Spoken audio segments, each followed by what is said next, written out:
Good morning. Glad you're watching a Morning Express. Time now for our newsroom discussion. And in studio with us, our panelists here, outgoing Standard Digital Editor David Ohito. We also have media commentator Crispus Yankem and journalist Eric Latiff as well. Thank you so much, gentlemen, for joining us in studio. Governance expert Susan Auma will be joining us later on.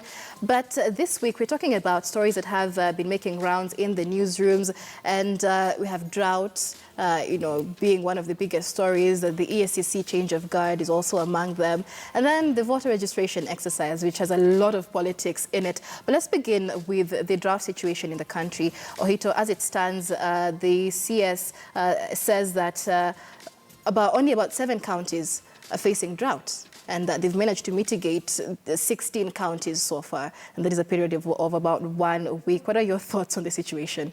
Well, that could be the government statement, but I've traversed from Mombasa to Busia, and I can tell you the country is pretty dry, and people are really suffering. Animals are suffering even more. There's not even fodder for animals across the country. Women are walking longer distances, searching for water to fend for families and for animals. It's really a bad situation, and families are also spending much more to get food. There's no hay in the market, and whatever there is, I was talking to farmers in Rift Valley yesterday, and they're saying a bale of hay is 200 shillings, from 100 shillings. So it means for every animal you're spending more, and because it's dry, the animals are also taking a lot of water. So the average spend on an animal, a cow a day, has gone up by almost 3 or 4 times. And the media has done quite a lot to highlight the situation, local media, the dailies as well. But Yankem, do you think the government is doing enough to mitigate the situation? Well, thank you, Michelle. Before I come to your question, just allow me a second to comment on something that we had predicted on this particular show. That is the crisis that was in Gambia. I think we are glad as we sit here today that one of the longest serving despots on the African continent is no more, and he's gone into hiding in Equatorial Guinea. I think ECOWAS must be commended for doing a credible job in terms of ensuring that Yahya Jammeh is out of power. And that is the way to go. Let ECOWAS now pursue the guy into Equatorial Guinea and ensure that he brings back the billions of shillings that he looted. Yeah, but and let me we'll come actually back be to talking about that in a bit more detail later on. Okay, let me come back to your question, whether the government is doing enough or not. I think it is empty talk. Michelle, to be honest, it is a tragedy that 50 years down the line, after independence, we are still facing the same problems, talking about hunger and drought. What actually happened to the government's strategic plan? When you're looking at the strategic grain reserve, it is actually a shame for the CES for Agriculture to come out last week and now start telling people that we intend to import maize. You know, that actually puts to question of our ability to confront our own problems in this current century. Yeah, because we cannot be looking at children at this particular time. Women, like Ohito has put it, walking long distances, looking for water. Whereas we know very well that Kenya is a country which is well endowed with a lot of resources. Talking about water bodies, talking about land that can be tilled in a proper manner, talking about subsidies for fertilizer. I think those are questions. They are fundamental questions that ought to be put to the government. They ought to be put to the leadership of this country, whether it is in the opposition or the government itself.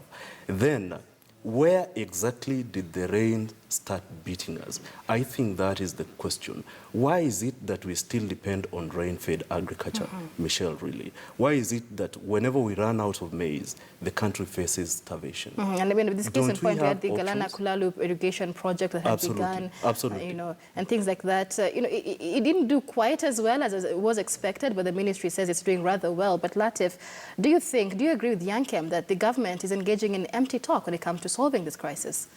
Not just the government, but everybody. We tend to only talk about things that affect us personally.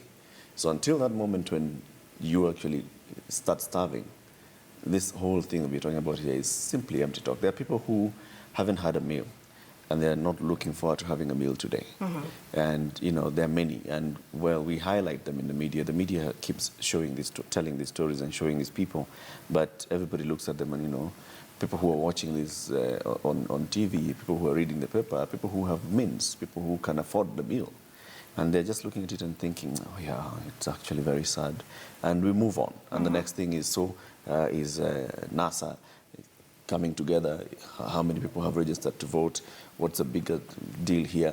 You know, why should we start shutting down car washes? Those are the things that, you know, seem to be occupying the minds of the people in the circles that we are in. There is a lot of empty talk from not just the government, but also from the people who have the capacity to put the government to task. All right, and of course the situation continues, the government yet to import maize.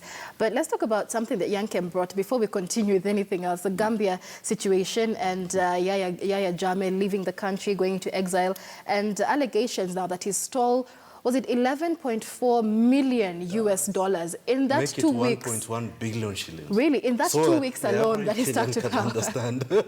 I think for me, yeah, Jammeh's time had come, and the time to respect the will of the people has come for the African continent. The only lesson I want us to learn is that EAC must step up its game, be at the level of ECOWAS, to be able to manage despots that are growing within the Eastern Africa community region. And that should be a warning to M7 and Kabila next door. And Kurunzinza. And Kurunzinza. Right. And even the AU chairman. Yes, they must respect the will of the people, that once the ballot has been cast, then the verdict of the election must be respected. That only is when we will grow African democracy and the internal democracies of countries. Right. I mean, media houses across the country, across the world actually, were referring to him as a kleptocrat because, you know, 22 decades in power, and those 2 weeks that he stuck to power, he also decided to go away with something from the state coffers. But Eric, you haven't been able to give your thoughts on this, especially with the way ECOWAS handled the entire situation. Well, ECOWAS handled it well. But also, as I was following that story, I was getting this feeling that first, Yahya Jammeh wanted to leave. But Yahya Jammeh had not thought through how he wanted to leave. You know, immediately when he conceded power, he conceded defeat the first time. I think, you know, he expected that, you know, I'm a gentleman, I'm conceding defeat, you guys will respect me and let me be. But then probably his advisors told him, you know, they're going to come and start looking back at your 22 years. And that is going to be a problem. So that's when he said no, just to buy time for him to negotiate. I think ECOWAS, what ECOWAS did, negotiating for him to leave, negotiating for a safe exit, on one hand, it's good because we have not had any bloodshed in the country. On the other hand, what does that tell all these despots? Kangumu, let them come and talk to you, let them secure a safe passage out for you, and let them guarantee that there shall be no cases that are brought up against you, and that's how you shall live. It's a catch-22. Right. I mean, but we have Adama Barrow already threatening that he will prosecute Yahya Jammeh. Yankem, do you think that is something in an African country that will happen? I think it is possible, so long as we mean well. If we have the political will, I don't see the reason as to why it cannot be done. With the support of the African nations, it must be able to be done. Now, having said that, I think there is something that we should not lose sight of, and that is the head of the military in that country. I think he must be commended, and I'm looking forward to his recognition by the EU or AU itself. Because, you know, ahead of the military coming out and saying that I'll not involve my soldiers in stupid fights, that is actually, it was actually at the height of Yahya Jammeh's decline to step down. I think that man must be commended. And like I said, I think we're looking forward to his commendation and recognition and probably being elevated to a higher status. But this Gambian story, I think it is not something that we should spend a lot of time on. Let's come back home, Michelle, and look at the drought. I think that is a fundamental question at this particular time. Yeah, but in the drought, I think let's also not just blame the national government. We have county governments receiving billions of shillings every single financial year. And how much cushioning are they ready to, make sure that citizens don't suffer? I come from Sierra County, for example, 23 billion shillings in 4 years. I expect no woman to be suffering from water. I really like what Ojamong has done in Busia County. He's put water bowsers, and this is really helping women to access water. They're using solar power to pump underground water and avail it to communities. I think those are good examples that must be replicated so that our animals and our brothers and sisters across the country can access clean, safe water within minimal distances. But also, we must start putting food stuff ready, enough food to make sure no child goes to school without having a meal, or no child or mother sleeps hungry across our counties. Right. So we cannot not only blame the national government, we have county governments in all the 47. And that being said, in fact, earlier this week, I think the National Treasury had said that several county governments which are complaining of hunger have more than $1 billion lying in their accounts, and they're not doing anything about it. But the governors themselves say it's beyond them. It's, when there's too many processes involved when it comes to that. So they say that's beyond them as much as they have the money. I think, Michelle, like I said before, it is a tragedy, and I totally agree with you. But again, we need to move outside the money talk. Money doesn't solve anything. We need proper policies, and I think that is what is lacking. When Mwangi Kionjuri, the CS for Devolution, probably 2 weeks ago announced that no Kenyan was going, he actually said that he had received a directive from the head of state to ensure that no Kenyan dies of hunger. I think that was a very, very loaded statement. And I was looking ahead to a proper mitigation effort. But again, I must say, like today, as we sit here, I'm a bit disappointed because that hasn't come to pass. When you go to Turkana, when you go to places like Baringo, when you go to the coastal region, Ganze, people are dying of hunger. And here we have a CS, a government official, senior for that matter, who promised to the nation that no Kenyan was going to die. I think in a serious country, somebody should be taking responsibility at this particular time. Because we cannot just make statements for the sake of it. And even the media, you must now be able to put to task some of these leaders. Because when somebody promises something, they must be able to deliver. Having said that, Michelle, it is time now, because this thing is cyclic. Let's not be cheated about it. When the government announces the school feeding program, when the government announces the restocking program, when the government bans exportation of maize, I think those are political statements.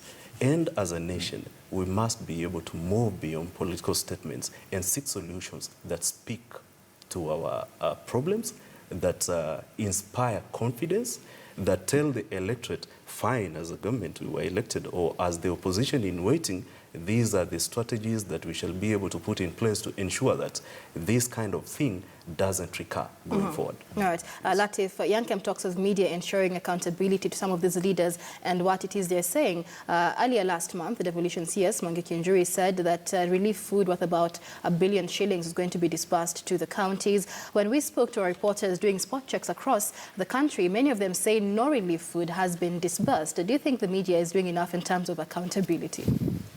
The media is trying, in terms of just highlighting, but just as, with the whole country, we just touch and go. It's a touch and go kind of story.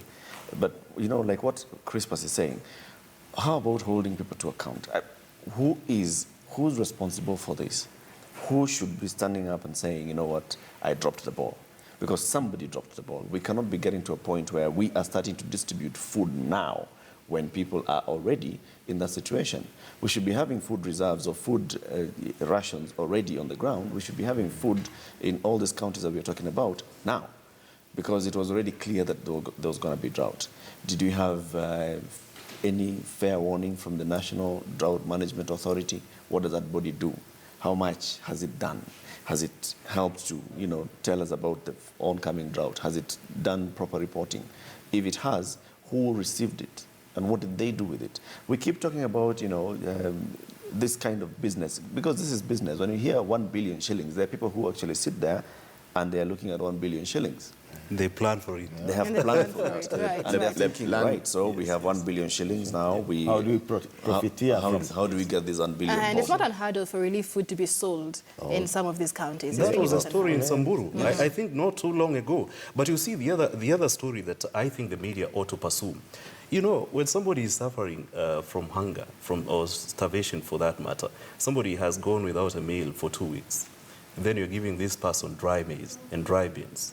How does that person actually process this to ensure that he or she gets a meal out of it? Where is the water? I think you need to move now beyond the political statements that we are seeing. And you know, it is very unfortunate that it is now becoming a PR exercise where CSAs are now posing for photograph. It is a good moment of photography, and you know they want to milk political mileage out of it. Come on, we need to be serious as a nation. Number two, this meat that is being slaughtered, the restocking program. Right. Yeah? The meat that is being slaughtered, because I understand it is supposed to be slaughtered somewhere in Machakos at KMC. How is it again transported there? You know, as the media, you owe Kenyans a lot of answers. How does it get here? Yeah? You know, those are fundamental questions that we need to be looking at so that we can take the story forward, Michelle. Right. Really. Yeah. Right. It's a very pertinent question being answered, Ohito. Yes. Look, I was going to give you the current situation in an area which has been profiled as not affected by drought, Right. and that is Siaya County, and particularly Ugenya constituency. 2 kilogram tin, popularly called as gorogoro, is selling for between 80 and 100 shillings, depending on where you get it. And that mother back home with 6, 7, 8 children labors for 100 bob a day. What does she eat even the maize with, you know, or the flour with? Right. So it's really difficult, and I think the poor are really feeling the pain. The vulnerable are in worse situations. The levels of malnutrition are high, and we have many more children who cannot afford a meal a day. And I think that's where we should have our focus, and we must really go out and ensure that we focus our coverage on the vulnerable people so that the willing people, the good Samaritans, can bring in some help. Sure. Right. Yeah, our headlines should be on these issues that are actually affecting the ordinary Mwananchi, the majority. Because you see, when you have 10 million people facing starvation, that's a quarter of the population. Surely, when a quarter of the country is hungry, what is this that you're talking about? And on the front page, you're talking Why do you about need leaders? NASA and Raila and Uhuru. Really? It's okay. We have a big national and very important drive called the IEBC registration. Fine, it can be page 2, or it can share the headline with another story. But every day, I think we should have the top story being the state of the nation. Right. And the state of the nation Right. is we are hungry, we are sick, we don't have doctors in hospitals. What is this?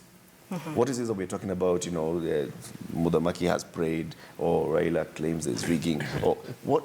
So, what is that? Right, Yankem. To me, Michelle, actually, the voter registration drive is not an emergency. And I think as Kenyans, we must be able to blame ourselves because this thing was there before last year. Do you want to tell me the 9+ million Kenyans that are yet to register were not at the age of 18 last year, really? But looking at this story on drought, Michelle, there is something again that the media ought to pick up, and that is urban drought.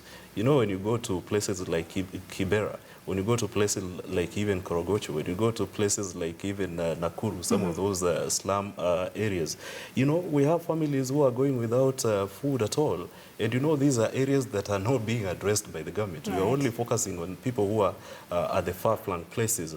Those are the kind of people that we think are suffering from hunger, not to belittle actually their plight. But I think the media, you need to pick out that or pick up that story angle and be able to tell a story out of it. Number 2, I think it is something to do with what is happening, the economic impact of drought. I think that is something that is yet to be told by the media. I haven't seen it anywhere. How does it now impact our economy? Right. You know. And of course, we did run a story the other day, like you're saying, you know, a 2-kilogram tin of gorogoro, of maize rather, is what, 80 to 100 shillings. Yes. Here, you know, in urban areas, we can't plant things, so we go to the supermarket, and unga today is 110 shillings, tomorrow is 120 shillings. A 2 kg packet. A 2 kg packet, and that's overnight. And, you know, so some of these things, you're right, Yankem, should be addressed. But gentlemen, let's move away from that and focus on what Latiff says should not be on the front pages as we speak. And this is the voter registration exercise that is going on. And as the process continues, it is week 2. Raila Odinga now has some new claims with regard to this process, claiming that the National Intelligence Service has been roped in to bend the rules with regard to the IBC and voter registration process. Let's listen in just before we speak to Raila Odinga, as well as a lot of reactions from Uhuru, Ruto, as well as Interior CS Joseph Nkaiseri. Saa ile ambaye IBC inasajili wale makarani, clerks ya kusimamia uchaguzi na presiding officers na returning officers, shirika ya ujasusi inaingilia pale mbadani na anaweka watu yao. Wamesema ati wageni kutoka Egypt, wageni kutoka Sudan, sijui Ethiopia, ati wamesemekana watapiga kura 2017. Si imeonekana wazi ya kwamba hawa watu hawako tayari kwa uchaguzi? I don't think we should keep on making propaganda, because these are issues which will bring instability in this country. So I want to challenge the opposition. If they have any truth in this, they should come forward and tell Kenyans where this truth is. But if it is lies, then it's unfortunate. Na hiyo kama inaendelea, hiyo ni kitu lazima sisi kama tume tunasema haifai kufanywa. Kama wewe si Mkenya, hauruhusiwi kuja hapa kujiandikisha kupiga kura. Jaribu kuiba. Si uliiba milioni 2, jaribu hata moja yenyewe. Watu kama hawa ni watu ambao kweli wako na nia njema ya wananchi wa jamhuri yetu ya Kenya. Kama wewe cha kwanza cha kuongea ni kutisha wenzako, ati mnaiba uchaguzi. Mkijaribu kuiba uchaguzi, Kenya hii haitakuwa Kenya ile mnajua. Mtaona. Leo ule mtaona nini? Hiyo wanasema tunaona ni nini? Na hiyo wanasema tunaiba. Kuomba kura ni kuiba? Ni kuiba.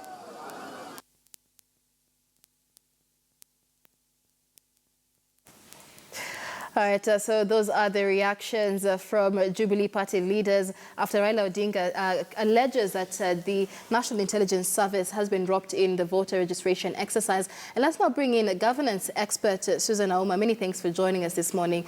So what are your thoughts, first of all, on the allegations by Raila Odinga that the National Intelligence Service is part of this process? Thank you, Michelle, and also my colleagues. But first of all, let me just say something about what you've been discussing about. What should make the headline, what should not make the headline. Sometime yesterday I was going through my social media, and some Kenyans who have a reason are saying, look, this is the only country where taps are dry, where there's no fuel, where people are dying in the hospital, there are no doctors, but voter registration is a big emergency. You know, things to do with droughts, these are things that climate you can predict. That's why we have meteorological department, which we fund each and every financial year. So this is not something that has happened after like 10 years or what. This is something that happens annually. So how come it gets us off guard? And then when you see a whole heads of state asking the chiefs, go look for those boys who have gone looking for water and pasture for their animals, because they will have no time. They cannot leave their animal dying to come and pick their IDs and what. What are we telling people? We don't care about their plight. What we care about is capturing power. And so that's why I think it's very sad. And we know when it comes to matters of civil registration, these are not issues you can just ask the chief. You have ID cards, go and look for those people. Some of those people are dead. How do we get to know that these people are dead? And therefore their IDs are supposed to be retained, are supposed to be detained. How do you tell that difference? I mean, we are assuming that everybody who applied for ID card is there. So the manner in which The government is spending money, the opposition is spending money in going around, in asking people, collect your IDs. Now you have only 3 days to get your ID. In Northeastern, we have refugee camps. Who will determine to us that whoever is getting those ID is a full Kenyan? I mean, you're reducing even the vetting period to about 3 days, and you have your ID cards. What is this emergence about? Then why can't we as a country then say, we don't need actually to register as voters once you have an ID, so that voting becomes then compulsory to everybody who is 18 years and above, because the same biometric details somebody is being captured as you register, that the same details which you have when you get your ID, when you during the civil registration. So then why are we spending twice? It's like the mood is everybody should vote. Then again, what is the media? Why aren't you telling us why we have voter apathy? The target was 1.4. Now we have about 800, isn't it? Why are you just saying Samburu? And Samburu, people are dying in Samburu. And you see in the screens, they're just saying Samburu registered the lowest. Why? I mean, the media is also collaborating with the leaders, telling people what we care about is power. For me, I think even if we had 2 million people who are registered as voters, and those 2 million people have a reason to vote, they still give us leaders whom we want. I think we should not make it an emergency when we have a national disaster glaring to us. But about the rigging, you've heard all these things. Where has it happened that you have one ID, you share your ID number with people? I mean, why is this thing happening? And let's just make sure that the Independent Electoral and Boundaries Commission has cleared up that there's about 129,000 cases of ID cards being shared, ID card numbers. Yeah, but they're just confirming what Raila Odinga has been saying. I mean, it has never happened in this country. And so we are seeing such glaring gaps. So what would you say? You've suffered not once, not twice, but probably thrice again about rigging. I mean, 120,000, that's enough to make somebody, to make a clear difference, to give someone a win. So I think this is not a national intelligence service. These are things that they're supposed to look into it. Right. I think, Michelle, it is a good thing for IBC really to be admitting that there is a lot of problem in terms of even registering the voters or even. But the question must be answered by the National Bureau of Registration. Because how come that despite all the mechanisms that have been put in place, we still have people sharing ID numbers? That is a question that somebody at the Registration Bureau must be able to answer. But having said that, Michelle, I think we must be able to appreciate that it is a political season, and politicians are entitled to go to any level and pull whatever stops they have to ensure that they are getting the numbers that are necessary. Because like we know, this election will be won depending on the numbers that you are able to marshal.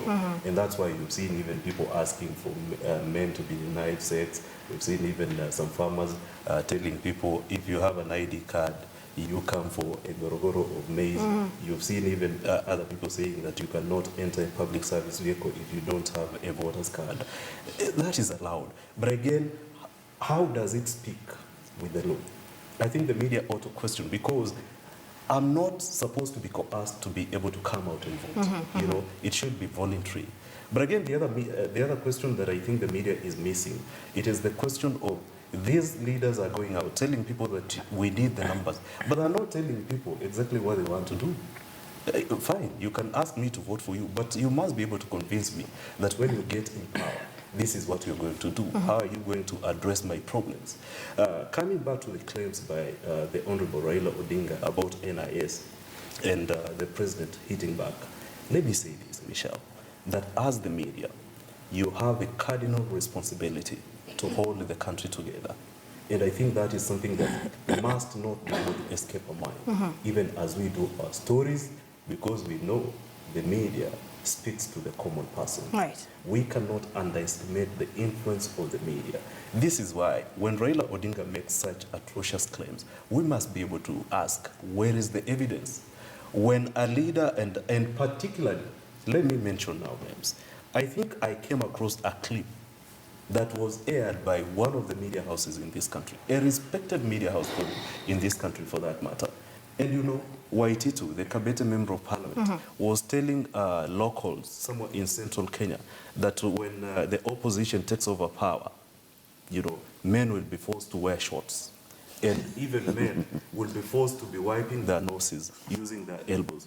Really? And you know, this is something that is being aired by the media without questioning. Right. Why is the media doing that?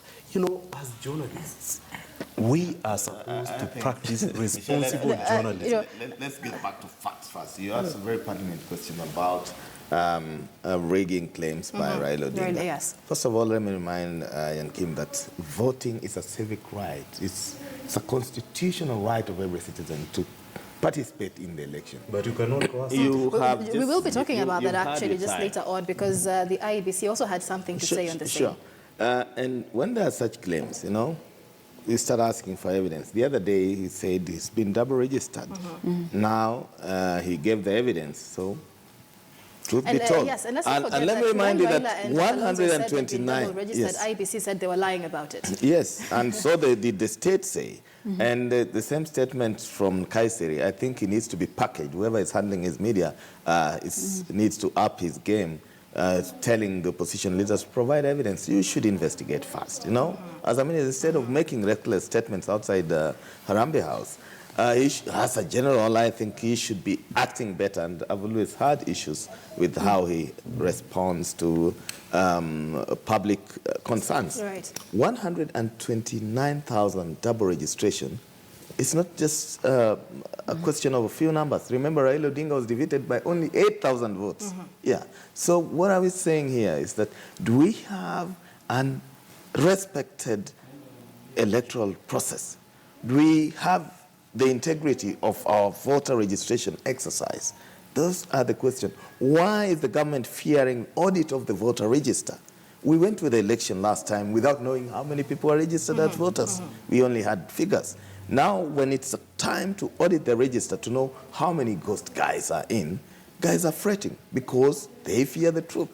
The fact is that we are in a system that is easily manipulable, and we have had state agencies trying to throw in spanners. Now they're being caught up with, and they're running away from the reality. Listen, let's also be very honest. Sure. These politicians are powerful people. Raila Odinga is not a small man in this country. Raila Odinga commands a lot of respect. He has a lot of following. He has a huge network, both within and outside government. When he talks about NIS, Raila Odinga has control, has enough information about NIS. Right. He has informers within NIS, right? So when he says NIS is involved, NIS is not, NIS is this and that, he knows what he's talking about. But at the same time, he also has the capacity to control. Control what's happening. But, you know, the bigger question... Now, what I'm trying to say... Speak to Latiff for a minute. The bigger question, Latiff, is why doesn't he bring out that evidence that he's talking about? That's what I'm trying to say. The thing is, when we start allowing these politicians, you know, to stand up, take the podiums and just, you know, say things, we are running the risk of allowing them to just start fighting at that level, which is what they want. They just want to, everybody wants to whip their supporters by saying that, you know, the government is afraid of getting this, the voter register checked. Remember, we are trying to talk about an independent electoral commission. Why are we starting now again to link the independent electoral commission to the government? Right. If it's an independent electoral commission, we should be addressing the IEBC, saying IEBC conduct a thorough audit of the votes, of the register. IEBC do ABCD, not tell Uhuru to make sure that the voter register has been, it's not his job. Even Uhuru should not be standing up to say, no, we cannot, or no, we can. He should be saying, IEBC, investigate that. Stay clear of it. Now, when you start having these headlines of, you know, there's new rigging claims, there's, you know, NIS is involved, NIS is not involved, even politicians themselves at their own local level have tried, and I've said this many times before, when they all push for manual registration, when they all try and manipulate the IEBC by trying to make sure that there's confusion at this stage, you have a new body, a new team leading IEBC a few months to an election, a new team leading IEBC at the point of voter registration, a new team leading IEBC and trying to tell them now, look, you see, you guys have a corrupt system. You guys have 130,000. You have many people who are double registered. All these people, we are the ones who are discovering their names that have been double registered. Listen, to me, there's a very clear and direct attempt by the political class, both opposition and government, all of them who want power, to play around with the independence of the Electoral Commission, to play around with the integrity of the voting system in this country. And that is what I'm saying. If we want to run a story about, Raila has claimed ABCD, yes, let's write that, but also let's follow it up with what has he used as his evidence? Has he actually brought in somebody? If he has brought in somebody and said, this is a Ugandan, has been registered as a here. voter. Now, if we are going to say, why did Crispus Yankem register in Kenya and he's a Ugandan? Was he coerced? By who? Is it a political person or is it a political party that made Crispus Yankem come from Uganda to come and register in Kenya? It's not that every time that there's any wrongdoing, it can only be done by the government. Why? All right. And everybody Susan, wants a say. Susan, Michelle, let's just a hear from quick one, Susan just for a minute. quick one, Michelle, before Susan comes in. For the record, I'm Kenyan. That's on the line. That's good to know. But again, let me go back to what Ohito and Eric Latiff said. Politicians are the same. If it is Uhuru Kenyatta, give him time, he will read. If it is Raila Odinga, give him time, he will definitely ensure that he reads the vote. That is something that we must be able to accept. But what I was trying to say at that particular time, when politicians make outrageous statements, we as the media should not be taking these statements at face value. That was the point, at face value. We must be able to question when somebody says that so-and-so has done this, when the government claims, when Ohito claims that people will be forced to wear shorts, why should he even air such kind of clip? I think the media must act responsible. Yeah. All right. And Susan, as a governance expert, let's address a few issues. First of all, what we're talking about, the leaders like Raila Odinga coming out and saying, making allegations like this without necessarily giving the proof. It's not the first time he's doing this. He's done this with several other things, Eurobond, NYS, always promising proof that Kenyans never saw. So other than addressing that, Joseph Nkaiseri as well. Ohito also brought up the fact that he doesn't like the way Nkaiseri addresses matters in Eurobond. There was proof. There was the auditor's report that's the That's missing billions. the governance bit of that. I think every time Raila has raised an issue, if you are to follow up with that issue, you'll find there is proof. And it's not incumbent of Raila to look for evidence. He has already said this is happening. He has raised the red flag. He's calling upon the NIS because they have the capacity to try and investigate. And then two, about double registration. He talked about it, people dismissed it. Yesterday we saw IBC confirming it. So which other proof do you want Raila to bring about? So whenever Raila talks about something, as people, there's this popular say that if he says your wife is pregnant, start buying diapers. Because indeed, he has information, like he say, he's not just any other ordinary Kenyan. He has networks, he has system, he gets this feedback. My point is, and he even could also plant information. but he could plant something. That's what he can come and say. He that is the cannot, point I'm trying to say. He cannot plant something. But let me just ask you. What do you mean he cannot plant something? It's not a question. It's not a question. None of them is clean. Uhuru Kenyatta is you not see, clean. Raila Odinga is not clean. None of them is an angel. If you say that IBC is independent, the question is how independent is this IBC? From because listen, in 2013 we still had IEBC, which is supposed to be independent. Yep. But we still look at how they carried the election. It was, and even they have admitted they made mistakes. They could not tell which register was which register. So for me, when a leader like Raila, who has a following, raises an issue, I don't expect the CS Nkaiseri just to come in and dismiss without even carrying out investigation. And then you, the media, you're not supposed to, you have systems that you can be able to bring those evidence. You can be able to do just random research here and there. Find out if indeed you are having people who are not Kenyans, who are foreigners coming to register. And again, like I said, shortening the vetting process to about 3 days. What does that mean? I can fly in this country, and our borders are porous. We've seen this happening. I come from Michelle, I come from the western part of this country where what divides us, for instance, with Uganda is a road, a very good Maram road. Just a road. There's nobody there.